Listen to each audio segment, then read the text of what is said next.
So ito naman, taga Santa Maria ba 'to? Sabi niya kanina. Taga Santa Maria yata 'to sila.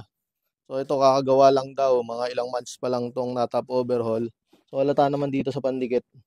Yan, madikit pa yung kanyang pandikit dito. So humiwalay yung steel head gasket nung kinakalas nila boss Renz yung head. So ito kakalasin natin ngayon yung kanyang head gasket. So ayan, nagkahiwa-hiwalay. So yung napansin ko yung cylinder head gasket na ginamit is hindi magandang klase. Tapos ito daw mukhang niliha lang tapos pinalitan lang talaga ng gasket, hindi daw pina-replace. So maling-mali 'yon. So dapat automatic ipapa-replace nyo para kahit hilamos lang para maging pantay. Dito kasi sa chamber na to, magkaroon lang ng konting hindi pantay, sisingawan. Ayan, kagaya niyan, halos lahat merong singaw. So ito yan, yung mga malilinis na to. Nasingawan na yun ng tubig. Kaya napakalakas nung bulwak nung tubig nito kanina, di ko na binidyohan. So ayan, tingnan nyo yung itsura niyan, tsaka pagkatapos nating linisin. So lilinisin namin to ngayon saglit. Tapos mamaya bibidyohan natin.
So ayan, dito tayo sa second engine. Natapos na yung isa.